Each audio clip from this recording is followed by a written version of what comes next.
Rani tsara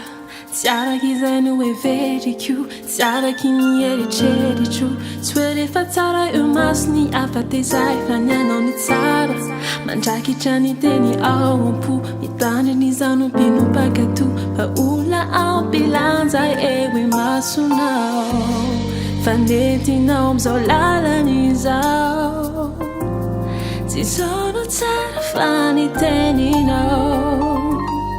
fizao le maty nefa no veluminao tamini le fanekena vaovao izao lay no vidinao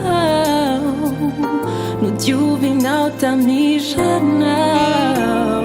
olona vaofao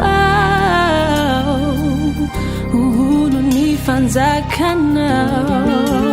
manatsara mendrika ny teny raisiko atateraka tsara mandrakitro fizano tinakatiko lamba etianao tsara fa ny teninao fiainako nanova ny fomba fisainako ka tsisy ny tsara mihoatra an'izany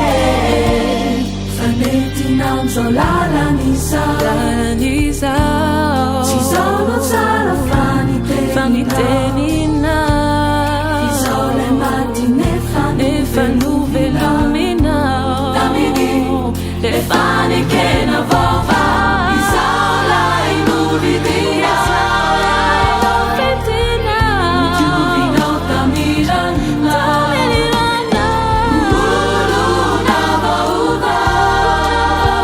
olo ny fanjakanao tsy medrikao le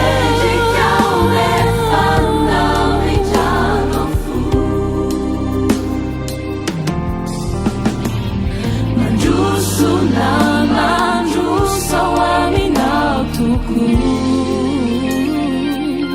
Andruso tenimbulanni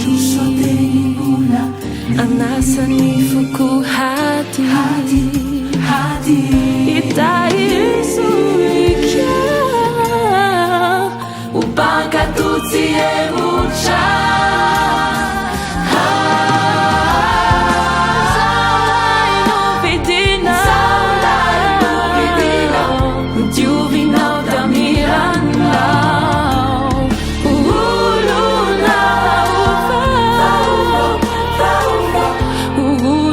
Fanzakana